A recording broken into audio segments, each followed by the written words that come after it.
Today, we are joined by author of Soaring Beyond, a powerful and deeply personal journey through resilience, self-discovery, and identity. We are living in a world that's loud, fast, opinionated, and constantly redefining truth. But how do we stay grounded? How do we love God deeply while navigating real life? This is a space for honest conversations, real questions, faith, and real growth. Welcome to Truth, Tradition, and Testimony. I am Sharon Kalungi. Karibu sana. Thank you so much, Sharon, for having me. Asante. Yes, you let us know your name and what you do. So my name is Nora Nyongesa. I'm a counseling psychologist, previously practicing as a pharmaceutical technologist, and also things that I love. I love being African. I love to sing, and I love to see people flourishing. So that's why I'm here. Thank you so much. Karibu sana. We are honored to have you. Nora, what moment led you to write Soaring Beyond? So basically, I would say the moment that led me to write Soaring Beyond is we have different journeys of life. And in most journeys of life, we don't speak a lot of what is happening. So this particular journey that inspired me is a journey of workspaces. In workspaces, we spend far too much time of our life, most of our active lives, in probably up to most of the people up to 60 years.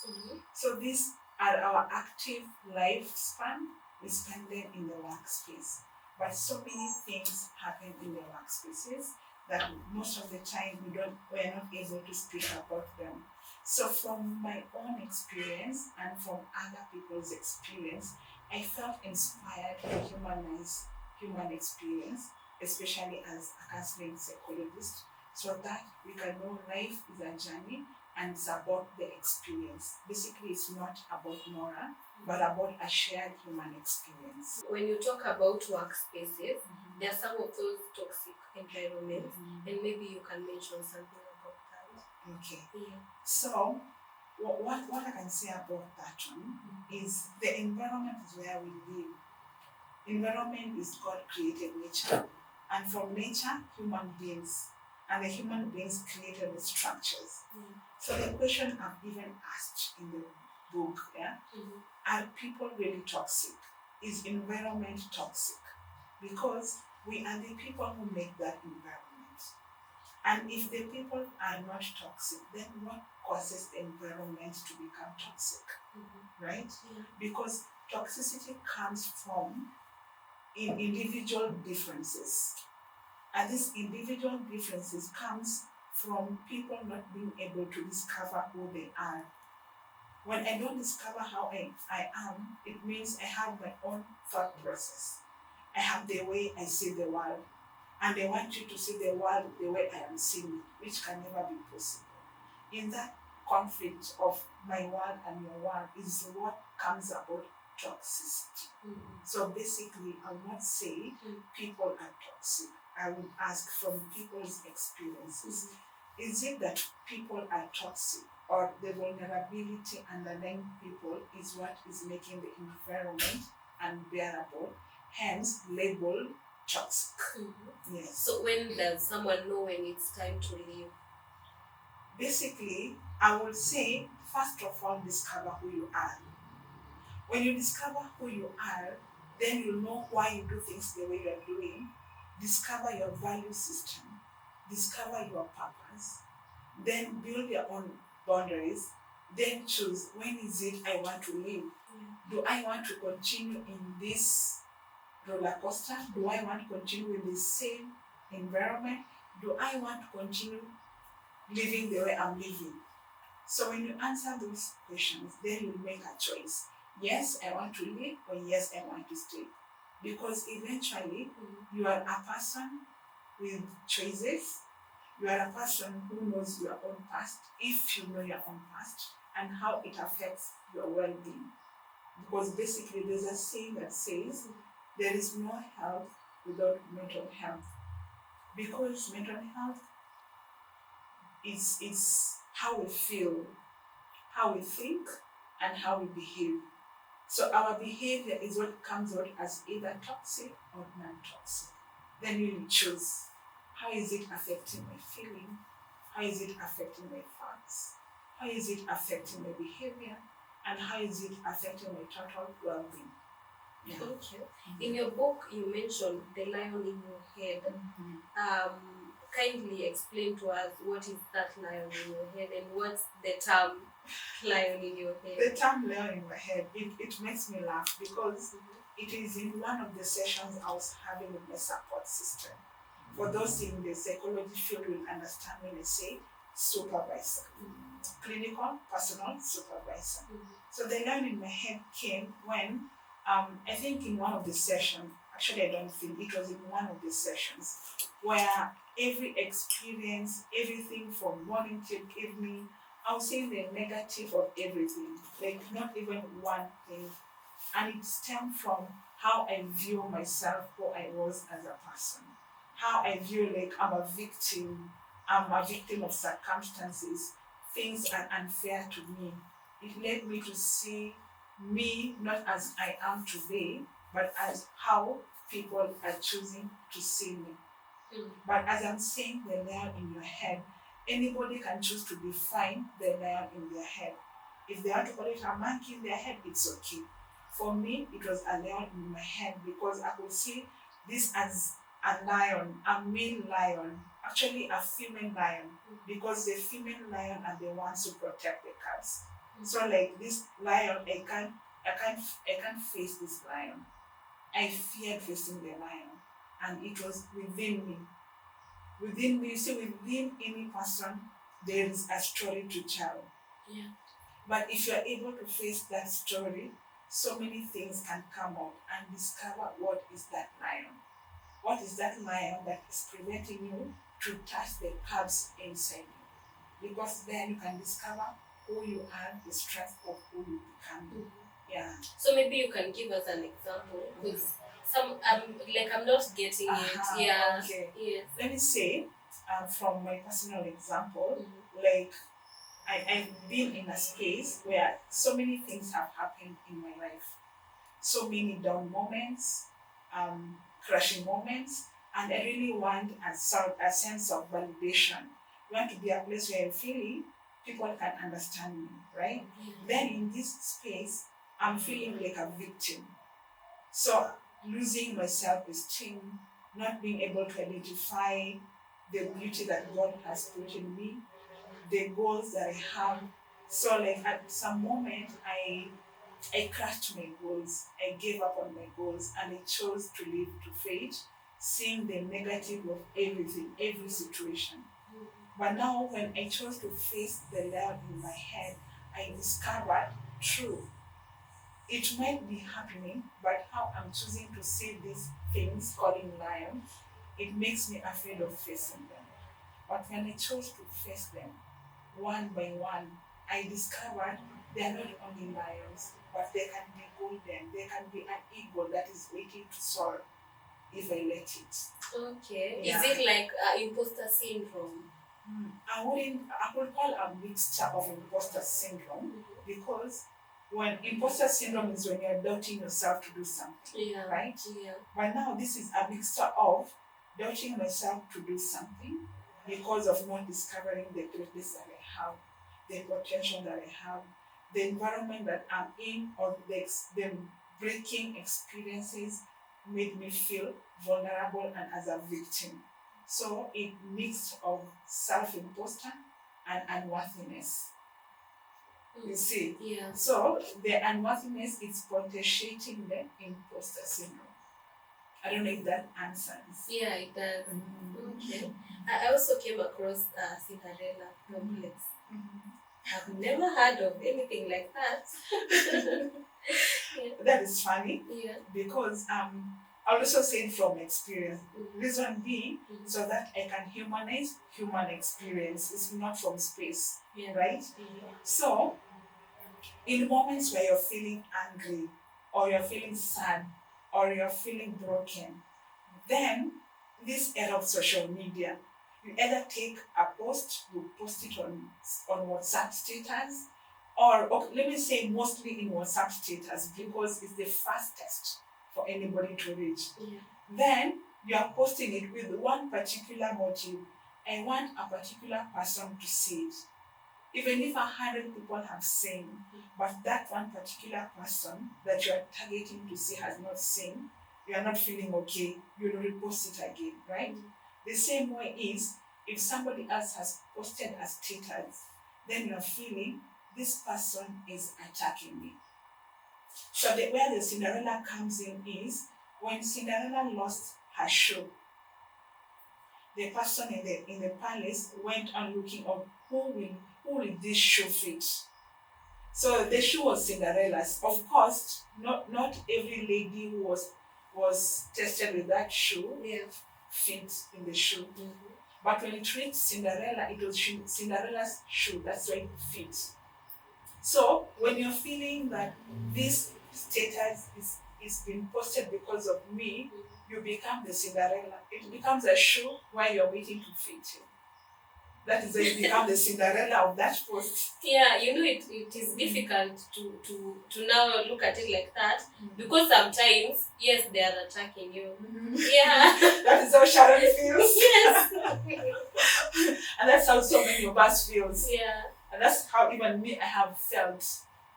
Like I'm feeling this post is for me. But really, ideally, I'm posting what I'm feeling inside. That is, I'm mirroring what I'm feeling inside me to the social media for this particular person to get. Ideally, I'm expressing my feeling, but I have a choice. If I really want that post to be mine, then it will be mine. Then what happens? Grudges. Like, why is he posting that? Why is he targeting me? Why is he not telling me? Because ideally, it was not meant for you. It was meant for you because we chose it to be meant for you.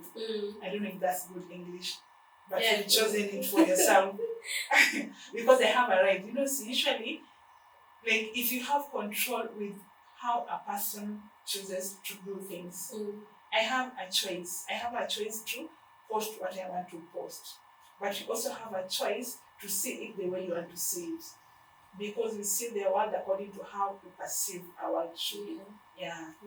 What are some of the signs that someone has lost their identity? Well, I could say, first from the English word identity, you are discovering who you are. If I'm to identify this car, this beautiful car, you see, if I have to identify it to a person, first it's written TTTCPODCAST, whatever it is. Yes. I can identify it as it belongs to Sharon, right? Because that's the brand of Sharon. But if I'm to get my identity, it means me as a person. What describes me as a person? My ideal, my value system, how I'm seeing the world, and how I'm choosing to see the world in real time, realistic world, not ideal world. Like I'm living in the present moment. No, that's an identity. But if as a person, you see that sometimes we put on masks. And this mask, I think I was listening to one of your guests that we put on the show, and she was talking about people-pleasing tendencies. So for the people-pleasing tendencies, it's easy to lose your identity. How you discover you've lost your identity is, first of all, you are not able to live your authentic self. That's like a mark line. That is not your identity. Because you are putting a mask of how you want people to see you, but that is not your real you. So it means you have no identity of who you are.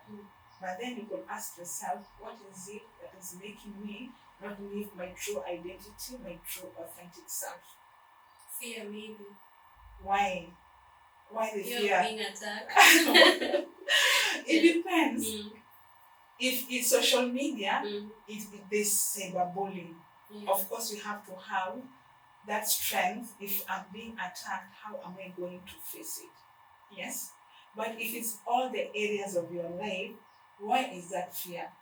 You see, if it's in your family, why are you fearing living your authentic self? Because remember, for me, I usually say one thing: your authentic self can only come from the Creator who made you. Because when you align yourself with him, he gives you the real you that he wants you to become. Then you'll be real without pleasing people, without wanting people to say, this is how I am.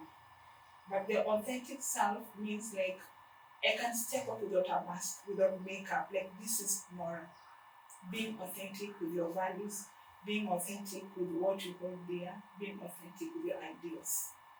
That for me is my identity. I don't know the audience, I don't know about Sharon. You can choose the identity you want to have, so long as it aligns with who you are. Then we'll live a free world. We'll live a free life, basically. Yeah. Okay, you've talked about mirroring.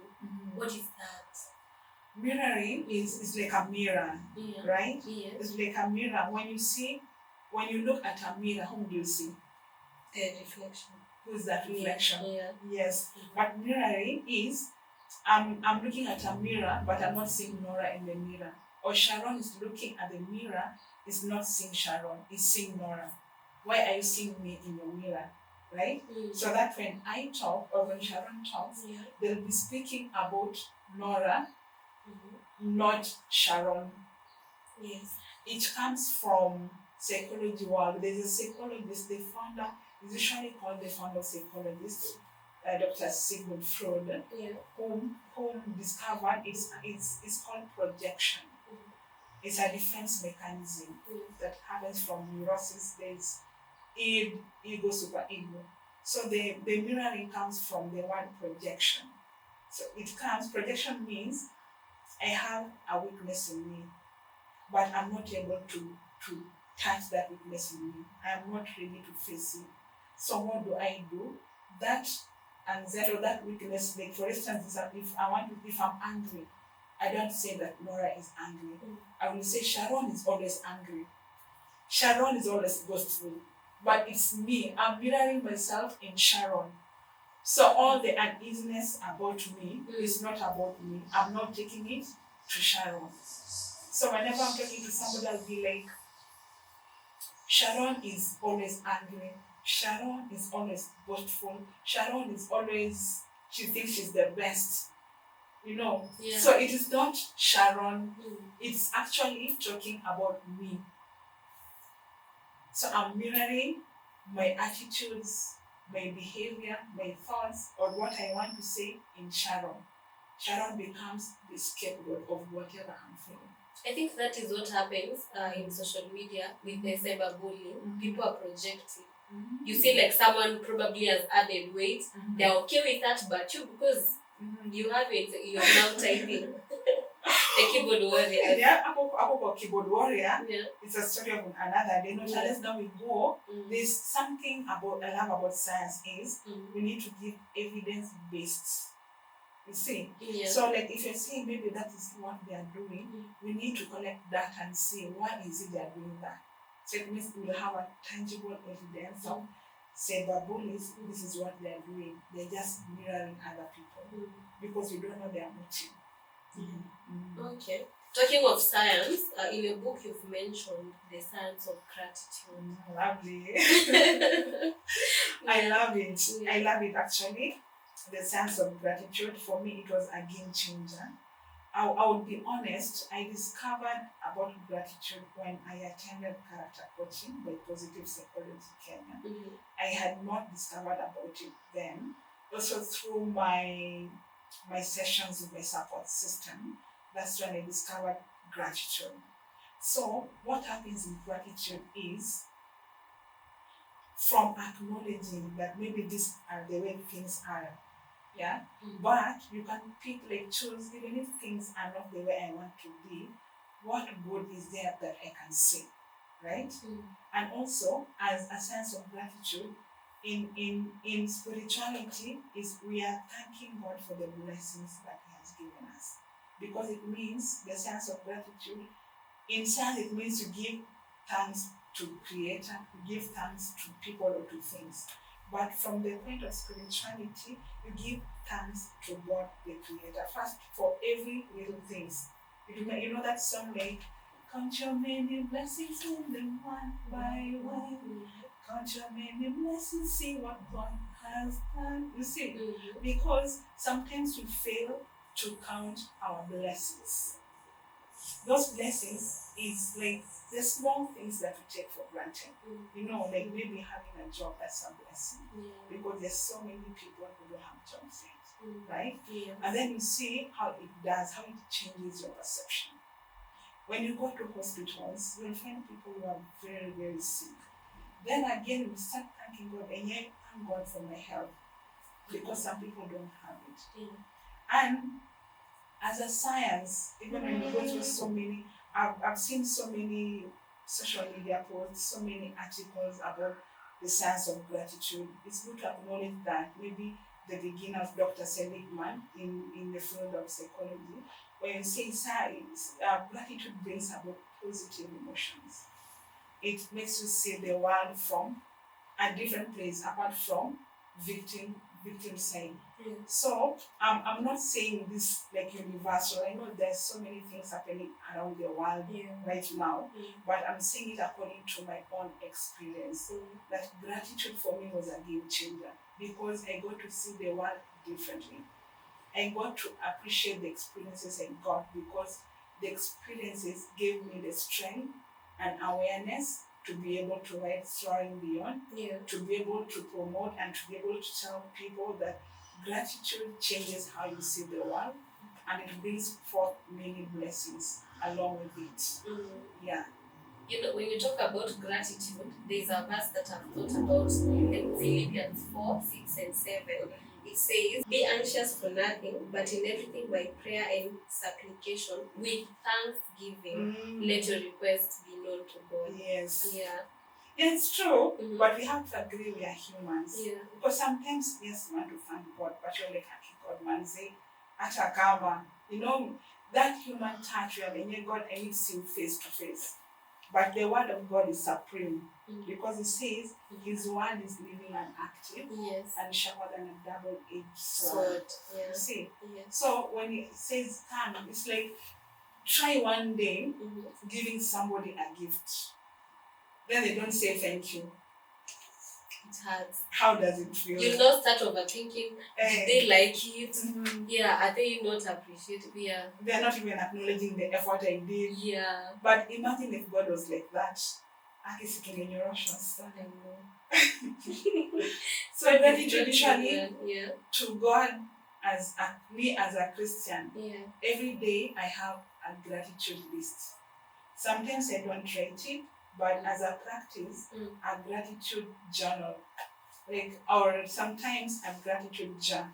And you just have a jar like today, 3 things I want to appreciate. Like I said today, at least I've made Sharon. That's my gratitude list for today. Today I've woken up, I've come here safely. That's gratitude. Not those big things you're thinking about. Tiny things that can change your life because it brings about the positive emotions.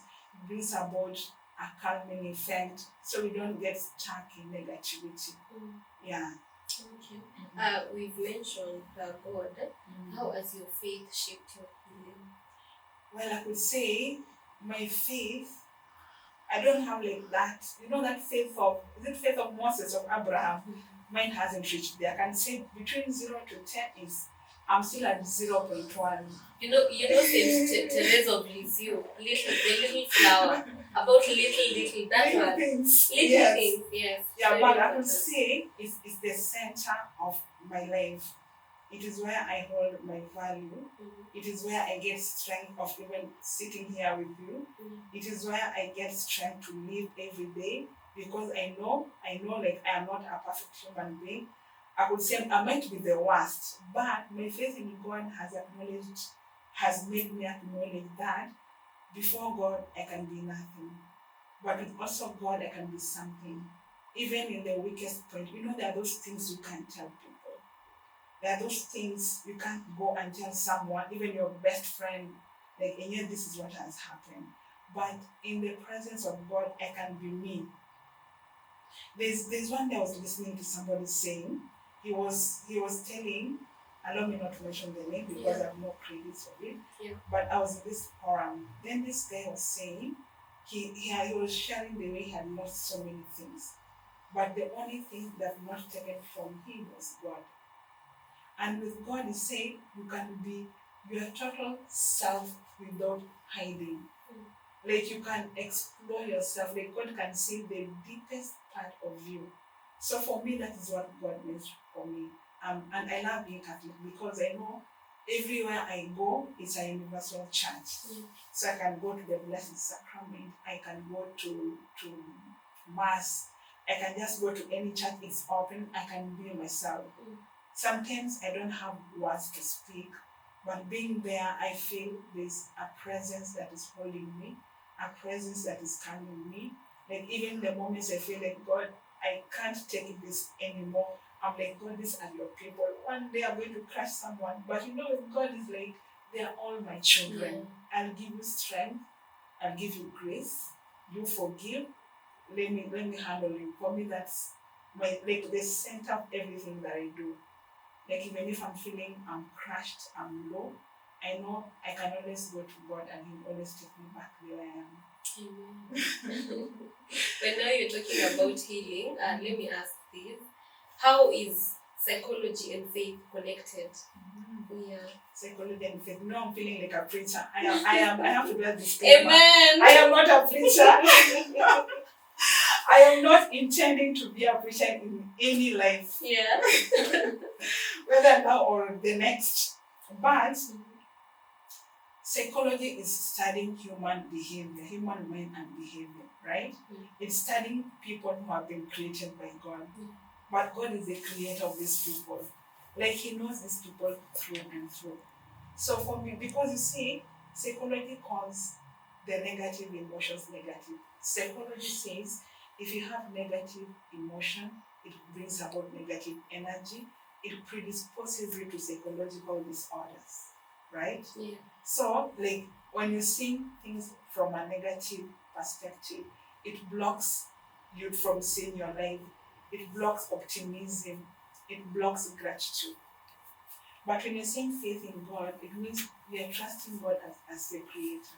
And with God is Father, Son, and Holy Spirit. And in spirituality, it comes that it doesn't call them negative emotions. It calls when you're having the fruits of the Holy Spirit, it means despite the challenges, the Holy Spirit gives you calmness because He sees you through and through. Even if the things are hard, He gives you strength to see the positive, to continue living for God because He alone knows. You know, there's that part of faith that in Hebrews 11:1, that faith is about those things that you have not seen. So despite the times, there's that faith in God that these things will happen. And when you're having faith in God, what spirituality does, you know, psychology has hope. Spirituality has hope. Psychology says if you're having hope, it means you're hoping, you're optimistic for something, right? It's also part of the character strength, right? In spirituality, hope means you're hoping in God who's the higher being. It gives you a meaning in life. Even if you don't understand what is happening, you know there is a meaning in this life. You give meaning to experiences. And that is what Soaring Beyond is about. It gave me a meaning of my experience. And that is what spirituality is. Whatever you're going through, it gives you a meaning. And it gives you a way to feel calm and positive emotions despite the challenges that there is. And you know, like it comes with forgiveness, acceptance, things you can't change. Yeah, I don't know if you remember that. There's that prayer for St. Francis. And by then this year you're celebrating St. Francis. Yes, I'm about to sit down with St. Franciscan friars. Awesome. Yeah. That is so awesome. There's that prayer of God, grant me the serenity to accept things that I can't change. Courage to change the things I can, and wisdom to know the difference. You see, and what psychology says is, whatever is within your circle of influence, what you can control and what you can't control. You know, that's how it is. But everybody has a choice to make. For me, my choice, as much as I'm a professional counseling psychologist, in my personal life, I center it on spirituality. Okay. There's something I came across that humans or man is, God created him to worship. So like even if they don't worship God, they're going to seek other things. And if not, now that's where the hope comes in, the optimistic and all that.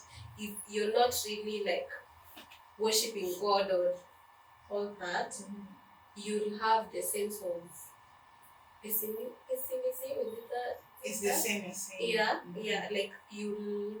And okay, I'm connecting this with what psychologists have said, that research shows that someone who's a believer, they heal faster. Like it's better, they are happier than someone who's not.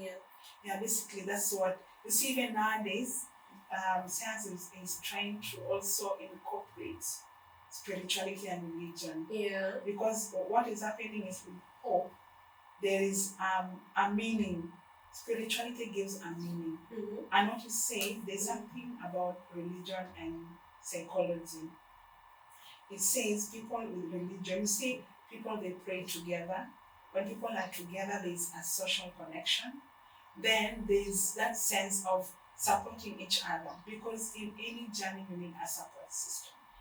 So it cushions against those pessimistic, because it's a human experience, and it's a universal experience. Sometimes when you are crushed, there's that moment you feel I can't take it anymore. So when you feel you can't take it anymore, now when you come to religion, and you come, because at this point it's about Christianity, you'll find there are people who are cushioning you with prayers, with songs. It brings about that hope to know that you are not alone, and there's somebody else who's holding your hand. Okay. Someone is like they have become disconnected with God. Maybe you can help them know how they can reconnect with God for their healing. For their healing. Now Sharon, you're making me feel like a faith. You've said so many times, not in this lifetime, that you're going to be a preacher. Definitely. But maybe God is calling you. Basically, I would say from my personal experience, because I know in and out, I am nothing without God. But total surrender. When it comes to God, it means you have to come with an acceptance that this has happened. The fact that you can't change. And forgiveness is not about like forgetting. Forgiveness is accepting with the pain, the discouragement, the way life is, and acknowledging, yes, this has happened, but I'm choosing to let go. For me, that's a journey where I start healing, because the unforgiveness, psychology says, is a negative energy, and any negative energy gets built up in our bodies. We'll find people sick with maybe illnesses which cannot be found, because the energy, we can't measure energy. Maybe in the Western world they can, but an energy it builds up in the body, so it comes out as sicknesses which cannot be seen or diagnosed with any laboratory investigation. But now when you forgive, you release that negative energy. And there's something I love about Christianity is that when you release with forgiveness and you ask Holy Spirit to come and fill you again, He fills you with His peace, He fills you with His love, with His grace. But there's a caveat: you have to become aware and intentional. And it's also not easy. Yeah. It's also not easy. It's good to say that. Yes, Yeah. and it's also like forgiveness is different from reconciliation. You don't need to like reconcile back. Maybe you can love that person from afar, from a distance. I also believe that's true. Yeah. Okay. There's something I've seen in your book. I'll read it. It's about peace and insecurity. Peace is getting to know that people respond to you according to their insecurities, worries, and their unfinished business. And then you put certain quotes. Please explain. Okay. I love that quote because it's a discovery that I discovered in my journey. I remember also, even in my journey, I have a support system. But I also have to do a disclaimer that book especially is not just about Nora. It's about a shared human experience, that I'm using my story so that people can relate to it, right? Yes. So people respond to you according to how they see their world. And how do we see our world? From the moment we are conceived, from our childhood experiences, from the different parts of life that we've been. It shapes our personality. It shapes our identity. So all that makes us see the world differently. So if I'm not aware of all that and how it has changed me, I'll be seeing my world according to that. I'll be making my decision according to how I see that world. Like if somebody is angry, this is how they're supposed to behave.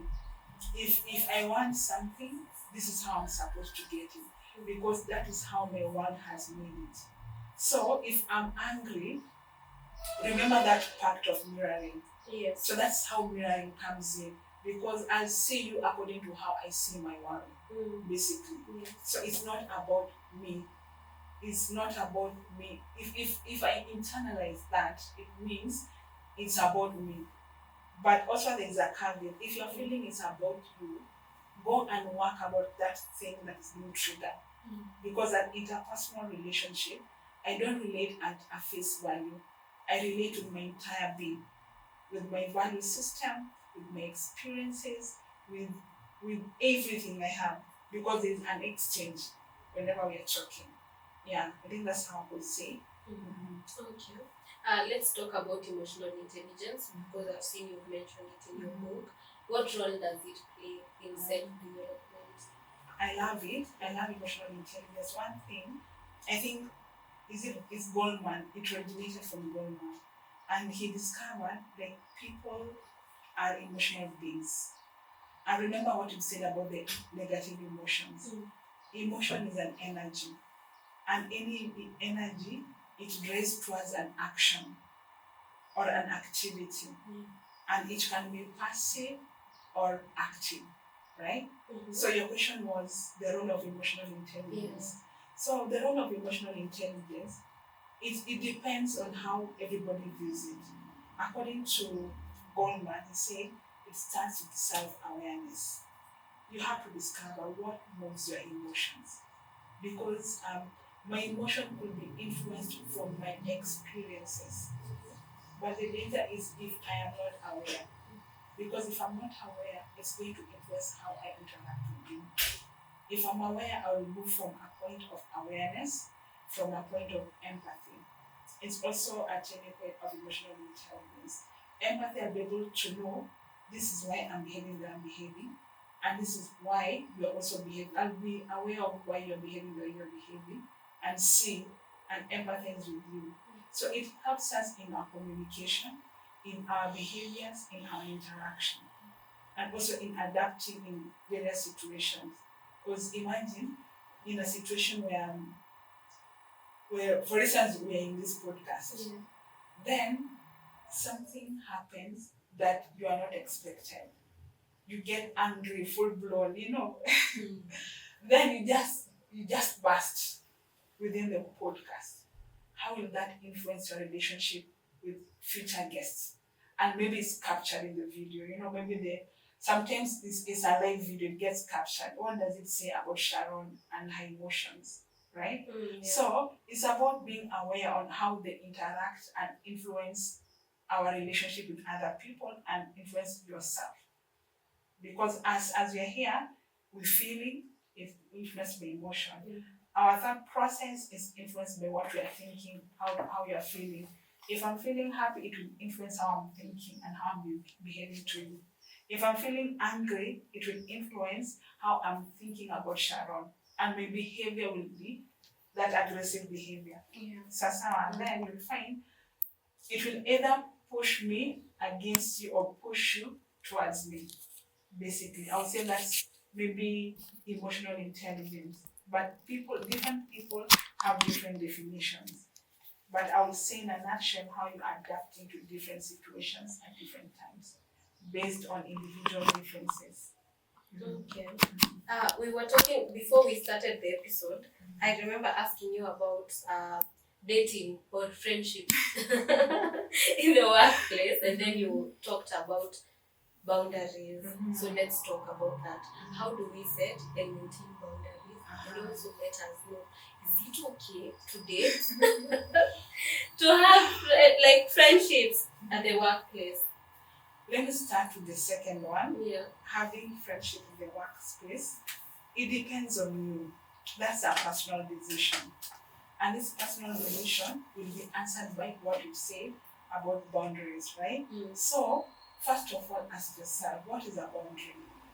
A boundary is either saying yes to something or no to something. But what influences that decision? Okay? When you're becoming aware of who you are, you will be able to say no or yes confidently. But when you're not aware of what moves you, your value system, will not be able to say no because you'll always be saying yes over everything, right? Then ask yourself, why is it a challenge for me to say no, right? Because there's that tendency of when you're not fully aware of who you are depending on other people to validate you. You'll be needing people to always be on your side. So you don't want to hurt people. But what I usually ask is, what about you? Is it right for you to be hurt? Right? There's this tendency of people pleasing. As much as it happens in the book is focusing on the workspace, it's everywhere. You're not able to say no. Because there's this mask. Remember when we began this show? There's this mask of loss of identity. You want people to see you as a good person. You don't want to be where there's chaos. You just want to be the peacemaker. You see? So it becomes a challenge because you'll be saying, I usually say, look at people, there are people who are always very good. There's no perfect human being. If you're always with that person, is always happy. I always tell myself, always have a question mark because every human has the 4 basic emotions: anger, happiness, sadness, and frustration. But if you're always with that person you are relating every time you're saying yes, every time he's happy with you, ask yourself, where is that boundary? And why are you not able to keep that boundary, right? Yeah. And how is it affecting you? So when you're able to discover that, you will make your own decision. Do I make friendship? Do I date in the workspace? It becomes a personal decision when you're fully aware of who you are. And it's also part of Soaring Beyond because it's a lot of experience that I've gotten from other people also. So maybe the readers can read it from there and get more about it. Yeah, we are Africans. Culture Culture takes like a toll on us. Like, how does it take that part in emotional exhaustion? Maybe I'll not say emotional exhaustion, but I'll say even as Africans, I'll not say only Africans, the whole world as human beings, we have different cultural identities. But because we are Africans, let's talk about African, right? So first of all, culture is a belief and it drives values. And every value gives an identity. And when you have an identity, it gives you a way of life, right? So depending on how you see it, it can either be a point of emotional exhaustion or a point of you discovering more of who you are as a person. That's how we respond to that question. Okay, let's talk about Soaring Beyond. How long did it take you to write this book? I actually laugh at myself. Yeah. The book took approximately like 2 years. It has been a journey of doubting, a journey of can I do it, a journey of can I make it, because I believe life is a journey. So I just told myself, maybe let me write this journey of different workspaces. So that's how it came to be 2 years later. Okay, 2 years. Is it long? Is it a long duration to write, or is it a short time? Well, I cannot mention the actual duration where a book needs to be written because from how I've written a book, many books are written from people unconscious states, from people experiences. Depending on the target that a person has put for themselves, I want to write this book, it can happen. So from where I stand, I'm not certain of how an entire book has to be written, what duration. But for me, I can say it took a long 2 years, Yeah. but I don't regret it. At last year we are. Okay. What was the hardest part about writing? The hardest part was me coming out Yeah. because by nature I'm very, very reserved, Mm-hmm. very private life, Yeah. and bringing the book out meant I also have to come out. It was the hardest because also I had to use my story to humanize the universal human experience, especially also as a counseling psychologist, because there's this not premonition, how is it called? Let me just put it in quote because of lack of a better word. Like counseling psychologists are those perfect human beings. We should always be happy. We should always see the life in like different, but in the real situation is different because when I see a client as their therapist, Yeah. I carry myself, yes, Mm-hmm. but I put my life away from the client. Emotionally, I become present for that client. But after the client, I'm also a human in this life, and human life happens to everyone. So it was a bit of a challenge of how will it be as a counselor psychologist. People you'll say something when people will go like, and you are a psychologist. You're like really a psychologist is a human being, right? Yeah. So that was the hardest part for me, coming out to my nature. There's someone who's watching this podcast who's going through a tough season. What do you hope that they get from Soaring Beyond? So, Soaring Beyond, as I said earlier, is not about Nora. It's about a shared human experience. And something I love, something that is in me, is I love seeing people discovering the strength of who they are. Because I believe despite any human experience with God, there's that thing that always comes up as strength that you have. Discover the strength in you, discover the greatness in you, and I believe that everybody has a dream that they can achieve despite the saddest moments that they have. Yes, obviously then have a journey of healing, a journey of gratitude, a journey of coming up again and soaring beyond the situation like an eagle or more than an eagle. You launched this book last month. Yes. So like what has really surprised you about audience responses? Wow, audience responses have been overwhelming. Sometimes you're writing, you're like, how will people take it? Will it be a blessing? Will it be an inspiration? My goal is to be an inspiration and to be a blessing, but will it achieve its purpose? But what has amazed me is actually the first reader told me what if I could quote the words is that she said it was so overwhelming. I felt so emotional because I felt like you're telling a story. So I was like, oh, that's nice. Another person said it triggered their mind, like what have they been doing with their life? There's another one said this is a must book for people who need to discover themselves, deal with their vulnerability, and just rise above the situation. There's one that touched me so much. She said like, I've been wanting to do a project for like 10 years.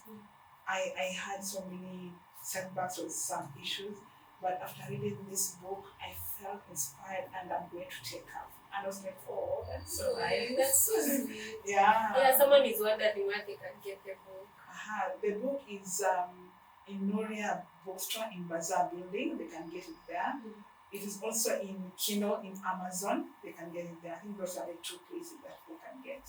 Nora, what would you say to someone who feels like they're drowning? Yeah, I can imagine sometimes life experiences feels like you want to drown, but it depends what kind of drowning. Whichever kind of drowning I would say, first of all, discover the greatness that you have in you. Connect with your inner being. Connect with God, your creator. Also, find a support system. A support system is somebody who can hold your hand and help you see the world that you're feeling you're not able to see. A support system holds your hands and walks with you. Somebody who believes in you. Somebody who can challenge you to become greater. Somebody who can also cry with you, because sometimes it's real drowning for real. But somebody who can just sit in the mud with you, and just be there with you, listen to you, and eventually I know you'll float. Yeah. Okay. This is a Catholic podcast. Why are you Catholic? I have two answers in that. Yes. One by choice, not by choice, one by birth, and secondly by choice. Meaning, by birth, I was born into a Catholic family, staunch Catholic parents, and by choice means at some point in life, I also started having self-consciousness in my spirituality, in my relationship with God. Then I asked myself, why am I a Catholic? At some point I left. I really wondered. It reminds me, I don't know if it's St. Ignatius or St. Augustine, who said our souls will be restless. St. Augustine. Until they rest in God. Yeah. So I was restless. I went to so many churches, so many denominations, trying to find a meaning, but I felt so empty. Then one day, I was an adult, about 18. Then one day, just went back to a Catholic church. Our churches are usually open. I just went and I felt peace. I've never felt that peace after a long journey of being restless, going to different denominations, different churches. I have no problem with those denominations because they are all in to help us have a closer relationship to God, to Jesus, right? And also Holy Spirit. But when I went to the Catholic Church, I found peace. I've never looked back again. I started having a soul-searching moments to rediscover why I go for Mass, to rediscover why I pray the Rosary, to rediscover why I go for adoration. And I would say it is deeply personal. I cannot tell somebody become Catholic because they don't have the same experience. I am Catholic because I got that God experience and I don't regret it. I love it there. Yes. Any last words? Last word is I believe we are meant for greatness. We can all soar beyond our weaknesses, discover who you are, and live for the purpose that God has created for you. And do buy the book. Soaring Beyond is here for you. Yes. Do get it. Oh yes, and you have merchandise. I forgot Yes. to mention. This beautiful cup, there is greatness in you. Always remind yourself about it. Yes. And this, So this, you have I have a bag. Where have I got it? the bag is.